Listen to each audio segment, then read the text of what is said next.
To me personally, that's just your excuse because you already want to do it and now you have a reason, or you think you have a reason, and it's a reason that you could blame on somebody else, so you don't have to take any personal responsibility.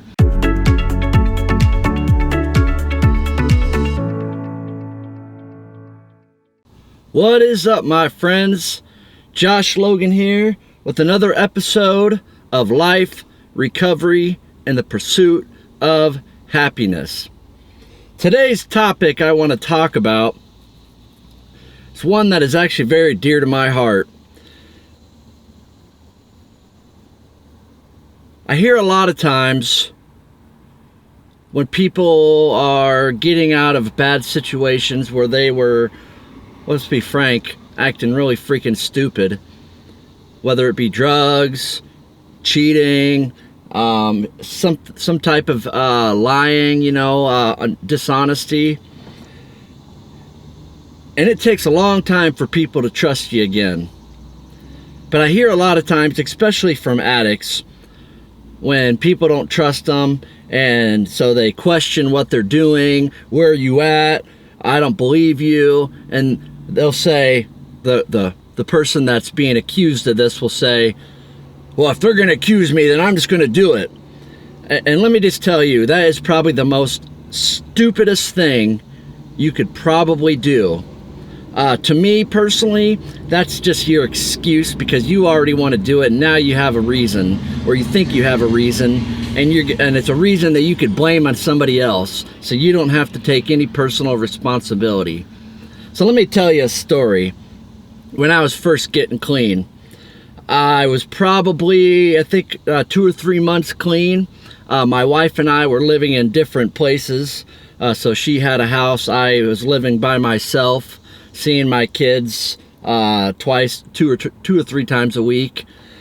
And I was working at this place, and I felt bad for this guy. He was living in the shelter, in the mission. And I told him, I said, hey, dude, come on, live with me. And my goal was to help him out. I felt bad for him. He was a really good guy. I just wanted to see the best for him. Well, needless to say, it was a dumb decision. Not long after he moved in, I just noticed some weird stuff going on. I found a bent spoon in my sink when I was doing dishes. And I know that for me, in my recovery, I don't bend spoons like that. And so it's very odd that I just found a bent spoon in the way that a drug addict would bend a spoon so they could shoot up. So anyway, I found this bent spoon. I remember calling my wife and said, "Hey, I need some help. This is what I found. What do you think I should do?" And she's like, "You need to get rid of that dude." I'm like, "Yeah, that's a great idea. That's what I'm going to do." Needless to say, I didn't get rid of him, even though I told my wife I did, because I wanted to believe the best out of this guy. He really, to this day, he really has a good heart. He just can't stay off the dope.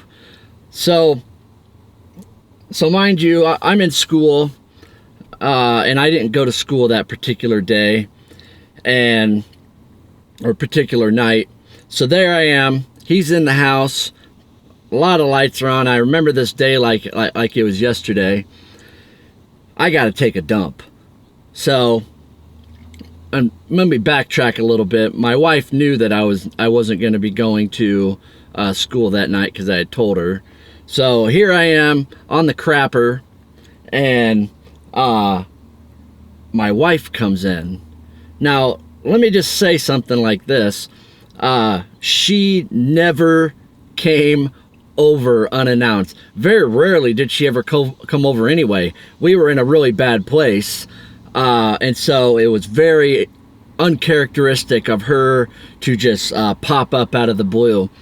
But she does. She pops up out of the blue just to see me, and so she walks in and sees this dude who I'd told I'd kicked out. And there he is on my in my living room on my couch doing God knows what, probably high as a kite. And there I am, door closed in the bathroom. I'm legitimately taking a crap. But she doesn't know that. So She comes in, I open the door, told her I'm taking a dump, and immediately she was like, "You're using, you lied to me, I'm done, I'm out of here." And I'm like, oh my gosh, what did I do? I just screwed things up really bad. Not only did I lie to her, but I told her that, well, of course, I was in the bathroom with the door closed and locked. I mean, it doesn't look good at all. So she leaves, and I remember calling my pastor. I'm like, hey, man. Well, actually, the next day, I ended up legitimately kicking him out.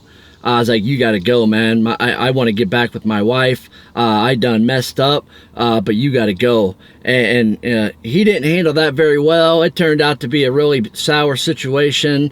And through the whole thing, I found out he legitimately was using and putting me in a very bad position.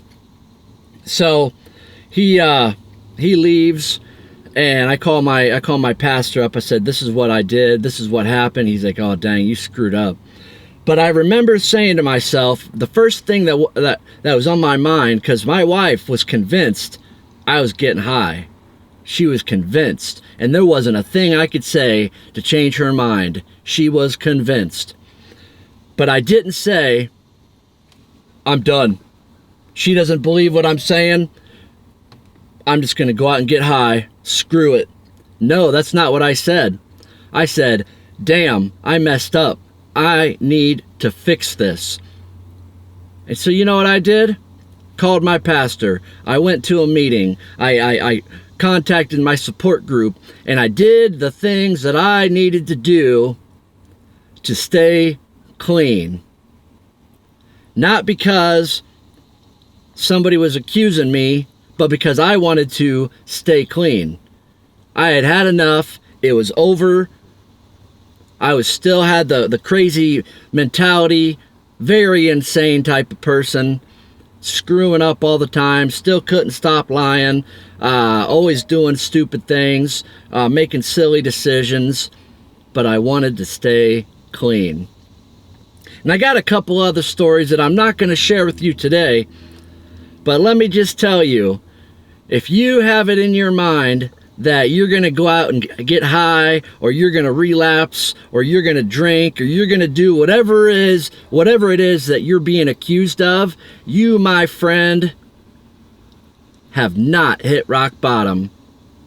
You, my friend, are looking for an excuse, and when you stop blaming other people for your stupid decisions, when you stop blaming or holding other people responsible for your recovery or your sanity or how great or bad your life is, and you start holding yourself accountable and responsible, and you start doing the next right thing, no matter how hard it is, you start surrounding yourself with people that are encouraging, people that will help you no matter what, then life will start to change.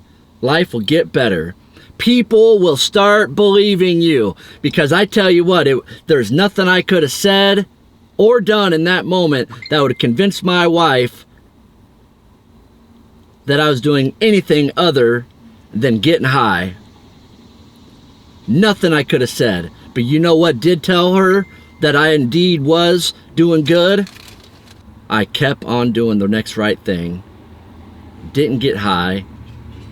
And lo and behold, she started to believe me. Anyway, thank you for watching this episode. I will be telling more stories. Peace.